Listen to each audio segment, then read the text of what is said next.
Welcome back to Well Life Wednesday. We're nurturing mental health one episode at a time. I'm Cristy, your licensed clinical mental health counselor supervisor, and I'm so glad that you're here with me today. So I'm solo this week, guys.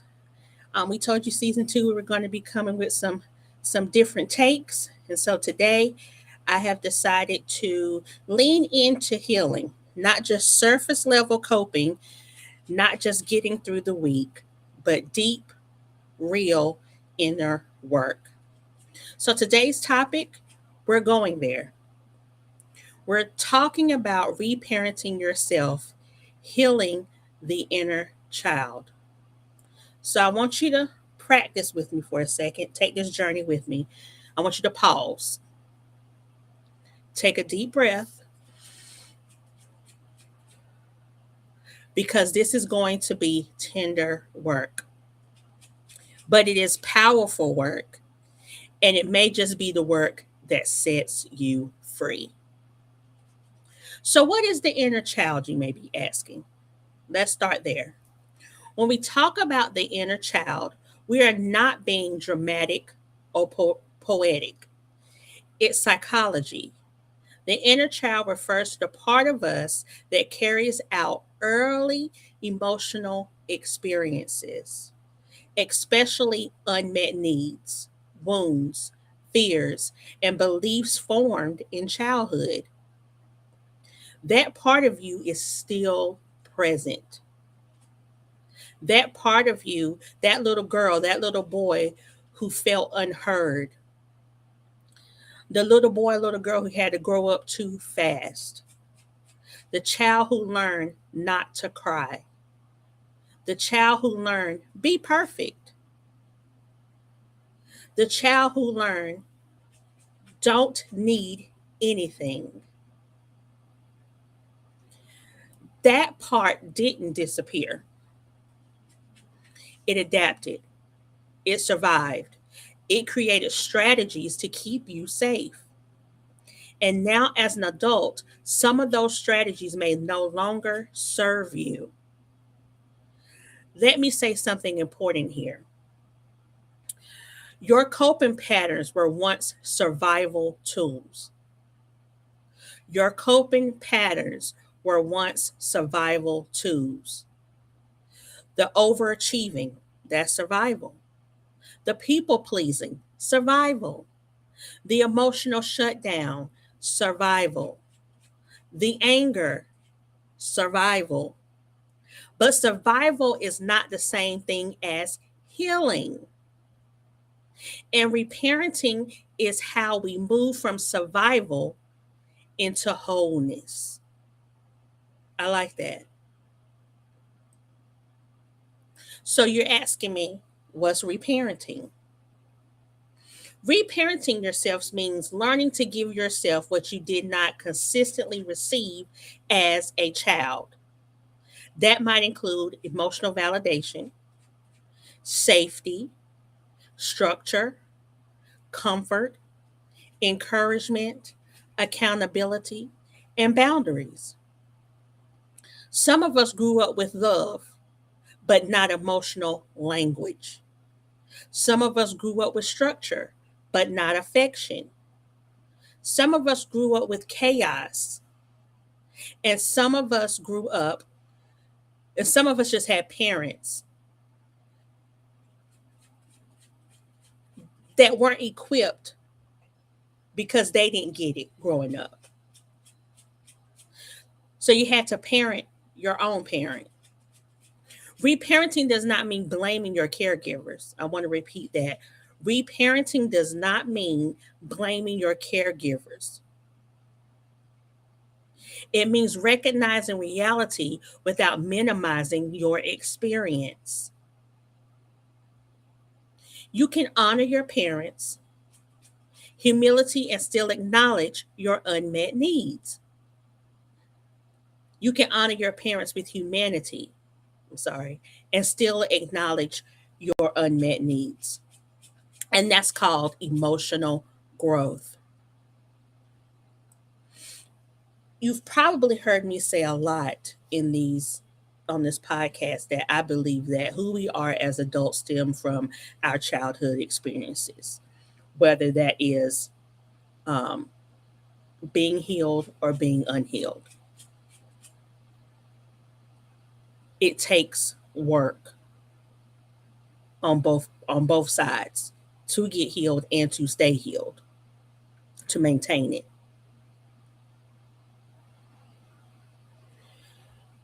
Signs your inner child is wounded. How do you know your inner child is activated? You may notice overreacting to small triggers, feeling abandoned easily, struggling with boundaries, intense fear of rejection, chronic self criticism, difficulty resting, feeling not enough no matter what you accomplish. So, if you notice any of these things, not in just yourself, but maybe your family members, these might be practical signs that your inner child is activated. When a current situation feels bigger than the moment, that's often younger pain resurfacing. I'm going to say that again. When a current situation feels bigger than the moment, that's often the younger pain resurfacing. For example, your partner comes home quiet. The adult response, maybe they had a long day.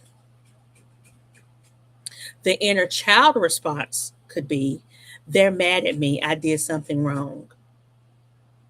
Now I can raise my hand and say that I have had that type of irrational thinking. The inner child doesn't interpret it, it reacts, where the adult version is going to interpret it and process it. The child is going to react to it. And when you don't recognize it, you may respond from a 5-year old emotional state in a 40-year-old body. That's not shameful, it's awareness. And awareness is power. So if you hear me right now, you're listening, you're watching, and you are um, able to pinpoint some of this, don't be ashamed at all. This is all awareness. We're here for education and for wholeness and wellness. Because a lot of us need to heal from our childhood experiences. Some of us may not even recognize how our childhood affected us. And that's a whole nother conversation itself, sitting and thinking about and connecting the dots. How did this, as a 5-year old, a 13-year old, an 18-year old, affect me now? How did I interpret that then for my rationale of how I behave and move now? So let's talk about how to reparent.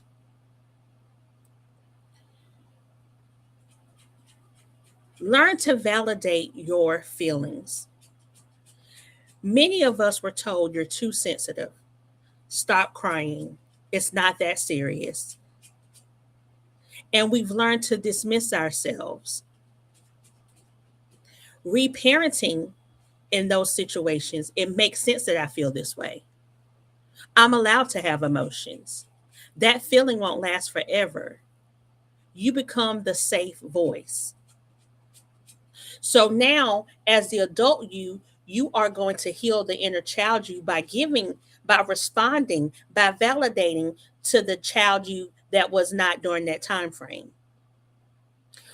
The adult you is going to hold the child version of you hand while you navigate those traumatic, um, difficult, depressive, anxious experiences that you might have had when you were younger, to heal the child so that you can be whole as an adult. Setting loving boundaries. Healthy parents protect. Healthy parents protect. If no one protected your time, your body, or your peace, now you must do that. That may mean saying no without over explaining. And y'all know me, I love a no. And I'm not going to explain it. No is no. Complete sentence. Leaving environments that feel unsafe. A lot of times people don't leave those environments due to being comfortable, complacent. This is all I know. I'm afraid of the unknown. I'd rather stay in this dangerous, unhealthy situation because I know it. I'm used to it, than to leave and I don't know what's out there. That is a scary situation for most people when you don't have the tools, the support in place to launch out there because you're saying to yourself, it's got to be better than this on the other side. Limiting access to people who drain you. We got to learn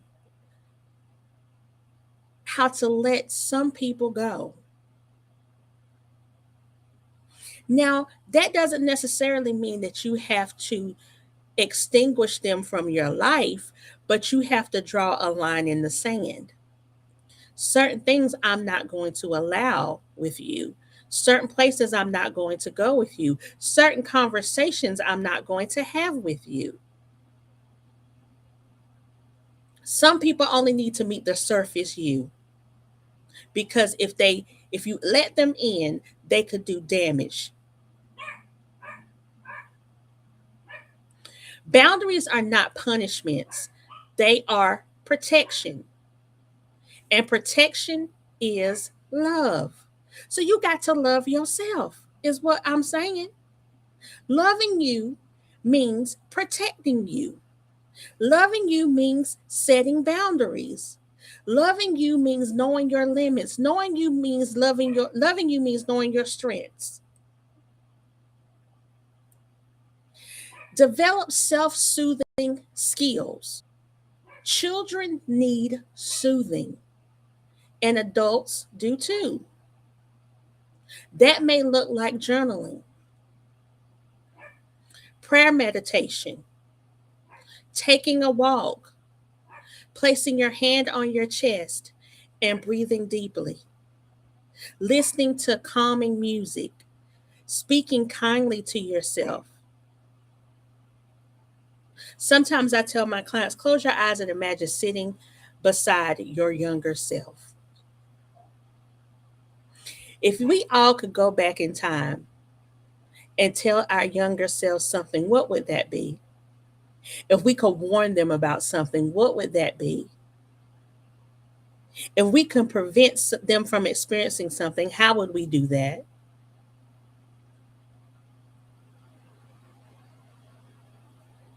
What would you say?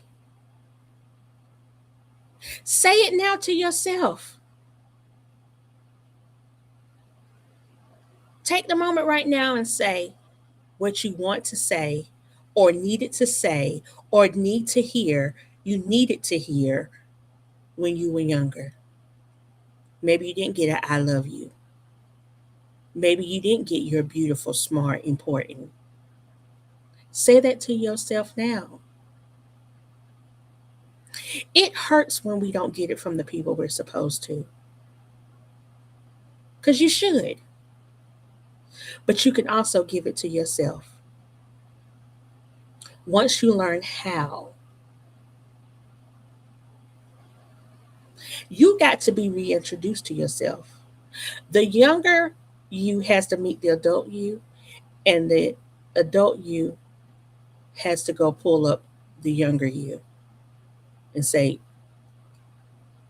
we made it. We're going to, even though you may have felt how you felt then, I'm here now and we made it through whatever we experienced.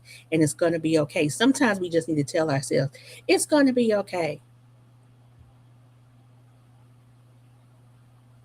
Give yourself a hug. Hold your own hand.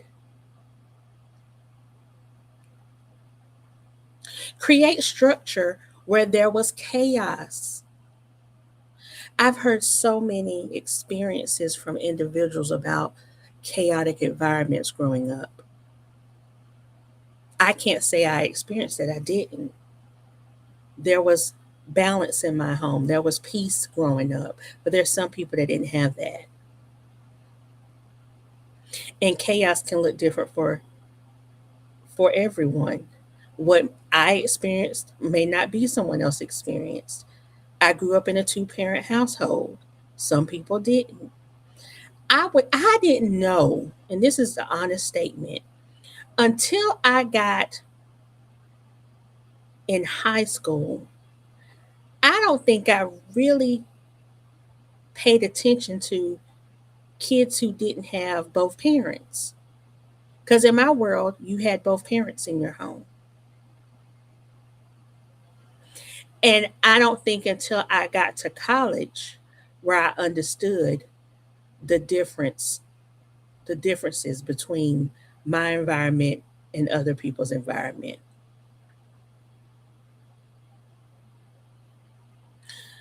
Trauma for me was leaving my safe, stable environment, going to the unknown, into a plethora, just being dropped into a multicultural, diverse world where people didn't believe what I believed. Their faith was not the same as mine. They didn't look like me. Um, they didn't walk like me. They didn't behave like me. That was a shock.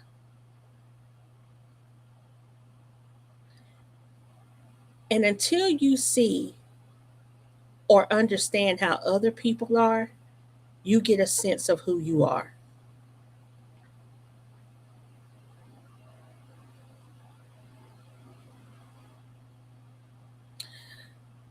Reparenting may look like going to bed at a consistent time, eating regular meals, keeping your appointments, managing your finances responsibly. We live in a world now where kids, the only meal they might get is at school. So imagine growing up like that. And then now you're an adult. I think I spoke about this before. I had a client who was homeless for probably a decade and finally got stable housing. And the concept of food, nutrition, how to eat, hoarding food, not wanting to eat in fear that you will not have food, how your mind protects you in whatever environment you're in. And I have to learn how to be empathetic to that and understand, okay, where to me and you normally we be like, why you not eating? You got all this food sitting up in here and you keep talking about you hungry. We got to learn how to have conversations with people and really actively listen to understand why people do the things they do and behave the way they behave. You will understand the people a lot better. A lot of times we just say that's not normal. That's not normal to you, but that's someone else's norm.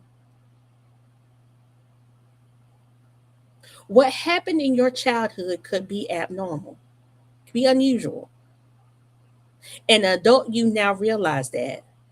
So now what you, what you experienced and learned as a child is learned behavior. So now you have to unlearn those things.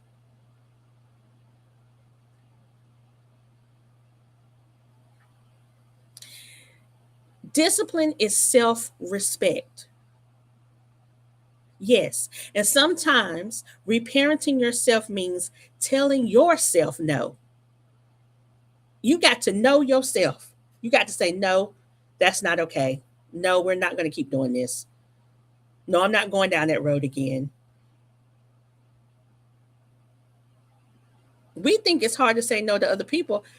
The real thing is saying no to yourself, those desires, those unhealthy habits, those thoughts. Saying no, Because if you can beat that, if you can say no to yourself, saying no to someone across from you, a stranger, a family member, it should become easy. It should be very easy. Healthy love includes guidance.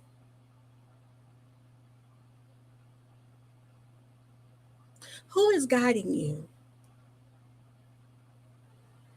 As an adult now, your higher power, your beliefs should be guiding you. As a child, if you didn't get guidance, now the adult you has to guide that child. Remember, I said you have to go grab that inner child's hand and pull them through those stages of development. Whatever they missed, you got to give it to them. You got to acknowledge it, give it to them, and grow up. Rewrite your narrative. Your inner child may still believe I'm not lovable. I'm too much. I'll always be left. These are old scripts that you have felt and heard and recited over and over in your head as a child. And some of us are still reciting them. We have to challenge these scripts, these narratives. Ask yourself, who taught me that? Or who didn't teach me that? Ask yourself, is it absolutely true what I'm thinking? What evidence do I have today that contradicts it? Remember, was it last week or the week before? We talked about the difference between stress, anxiety, and trauma.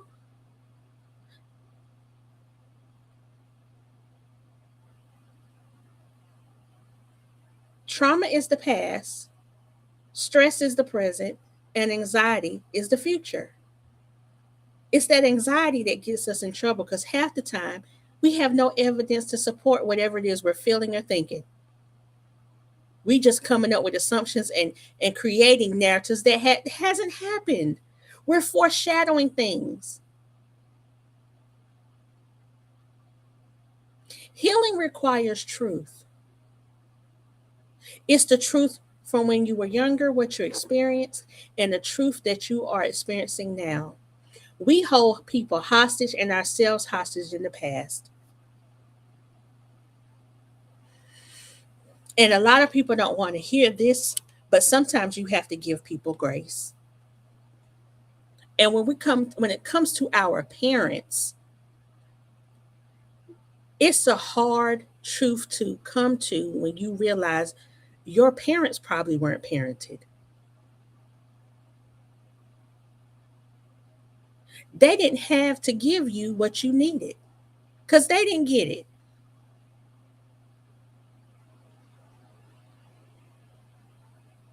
But what if they did have it, but a traumatic experience came up and halted? It put a stop, a pause, and they were not able to give you what you needed due to their unhealed traumas.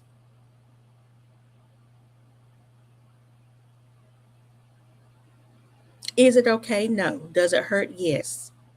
But how long you going to hold that against them? The adult you, the child you, I can understand, but the adult you, now that you know better, now that you can get what you need, now that you can go out and acquire what it is that you want, how long are you going to hold them responsible for the hurt of your inner child?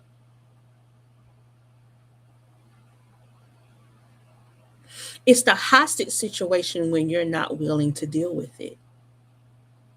You're holding your inner child hostage as well as the person who hurt you. When do we have the conversation and meet each other and say, I need to share with you my experiences and my feelings as a child and the lack of validation that I did not get? I'm not going to blame you, but I just need you to hear me because I can't go back and change the past. We can't. But if we want a future, if you want that relationship, if you want things to change, there has to be a point in time where you're ready to take that leap and that jump and say, okay, we're going to face this head on. Even if you attempt to meet that person and share your experiences and be truthful about what you didn't get, and they don't take any accountability for it, that is not on them. Your freedom comes in you putting it out there, you laying it out and say, I see it, I know it happened, I was not okay with it, but it doesn't define me. I'm going to heal regardless if you take accountability or you say sorry. Or if the person even says, I didn't even know that's what I was doing to you.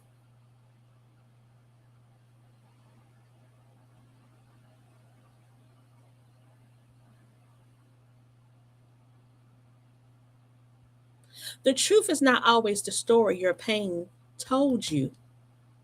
Now, that's a conversation. I'm going to say that again. The truth is not always the story your pain told you.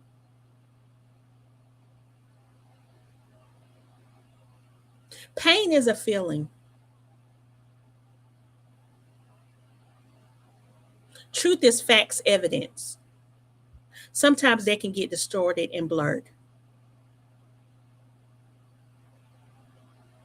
I think I shared last season how you can have siblings that grew up in the same household but experience things totally different and have a totally different perspective of how they grew up,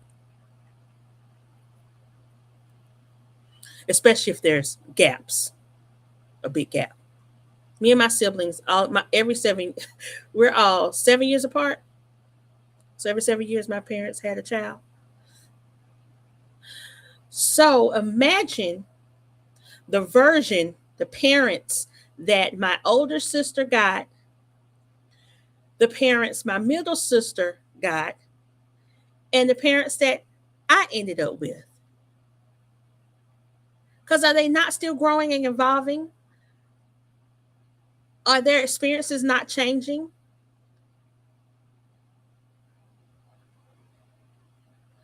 So my view of my parents might be different from the view that my siblings have, based off their strengths, their limitations, the work that they were doing at that time. So does that make me wrong, them wrong? No. That was our experience. That's our narrative. That was my journey with them.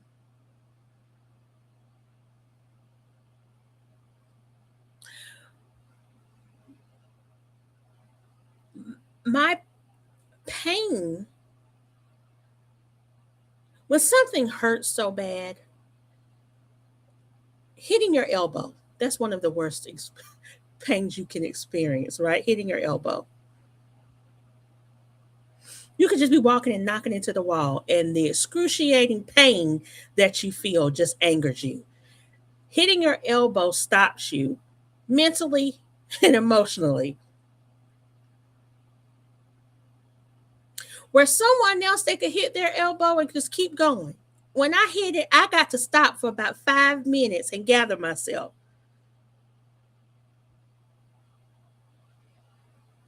I just hit it on the wall. But somebody falling down a flight of stairs, that pain might be different. But I could say hitting my elbow feels like me falling down a flight of stairs. Two different scenarios, two different pain levels. But I'm saying that it feels the same. Whose truth, right? Let's talk about the spiritual layer of healing. For those of you who are faith centered, there's also a spiritual dimension to this work. Some people find comfort in seeing God as the ultimate secure attachment. As a counselor, I've seen how powerful it can be when someone believes I was never unseen. Even if people failed you, it did not mean you were forgotten. Healing the inner child is not weakness, it's restoration.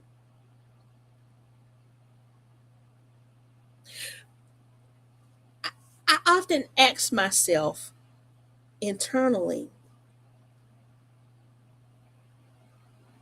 why do people not want to be restored? Or why do people not to want to be well and whole? What is the fear? And this is a question I want you to ask yourself. Why am I not doing the work to be well? Why am I not healing my inner child? When does being tired, scared, fearful, all of those things become enough? That you're like, okay, I got to do something.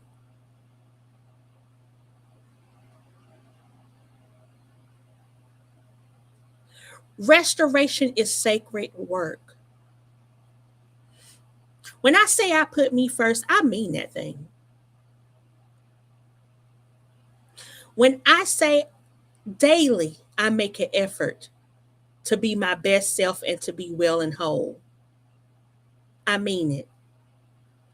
I constantly have to reevaluate my thoughts, what I'm thinking, what I'm going to say out loud, how I'm going to react to people.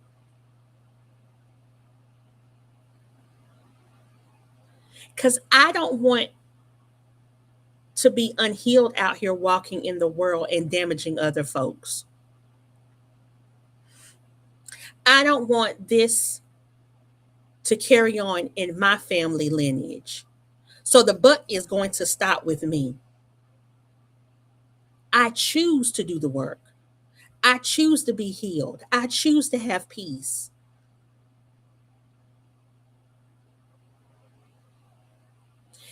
And in doing that, making that choice, you are also making a choice to be uncomfortable, to be vulnerable, and to face some hard truths and some facts. And that's the honest truth.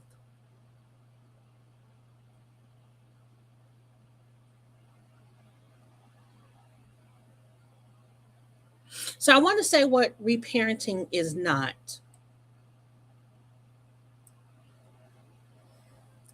It's not staying stuck in victimhood. It's not blaming your parents forever.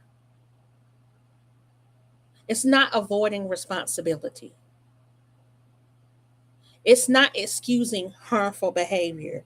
We often hear, oh, that's just cousin Billy, cousin Bob. That's how they act. You know, that's how they talk. I'm not accepting that. I don't have to accept somebody else being unhealed. Not when I'm trying to be healed over here, because that could trigger me. That could take me back. And it's okay for you not to accept those things. I'm not going to accept you flying off the handle and getting angry over something. Somebody just asking you a question, somebody pointing something out, and you blow up. No, I'm not accepting that. That's not okay. And you don't have to accept it, and you don't have to tolerate it. I teach people how to treat me, and that's what we all have to do. If you can't have a conversation with me being calm and rational and reasonable, then we don't have to have a conversation. And I'm okay with that. If you can't respect me in my own home, you will be leaving. There is no calling me out my name. There is no using and abusing me. No. And it is not my concern if I set my boundaries and teach people how to treat me and they don't like it. Don't like it. But you're going to not like it over there.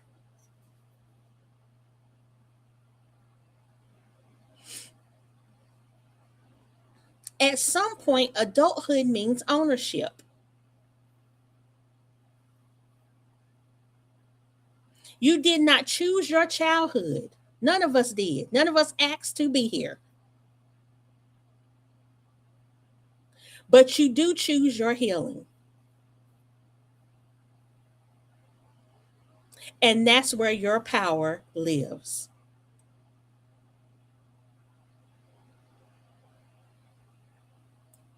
So, for my listeners, I want to leave you with a few questions. I want you to reflect on this stuff for this week and however long you need to. So, get a pen and pad, save this, download it, whatever you need to do. If you're really ready to do the work and reparent yourself and heal the inner child, the first thing I want you to do or ask yourself is, what did I need most as a child? What did I need most as a child? When do I feel emotionally younger than my age? A lot of times we don't even realize that we revert back to childlike behaviors in some situations. I want us to really start taking note of our responses to things and how it makes us feel. Number three, what would be a loving, emotional, healthy parent? What would a loving, emotional, healthy parent say to me right now? What have you always wanted your parents to say to you? What boundaries would protect my inner child? How can you make the little you safe right now?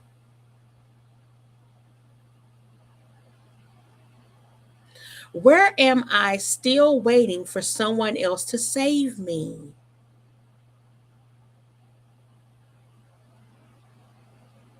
Where am I still waiting for someone else to save me?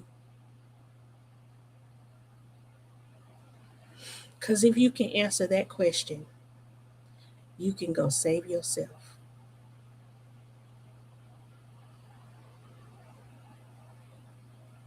Because some of us are still waiting to be saved.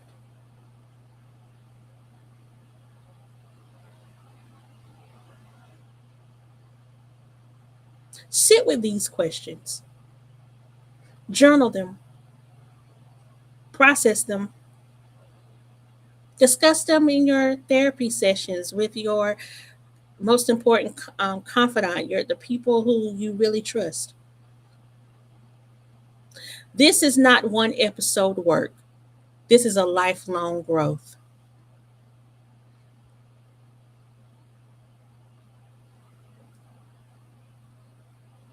And if you're ready, it can start today. I want to speak directly to my listeners, my watchers right now. If you had to grow up too fast, I see you. If you were the strong one, I see you. If you learn to be quiet to keep the peace, I see you. You are not broken. You adapted. But now you deserve peace, not just survival.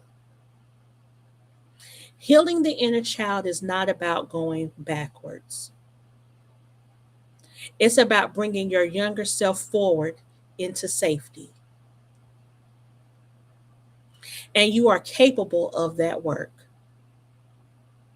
One boundary at a time, one affirmation at a time, one brave therapy session at a time.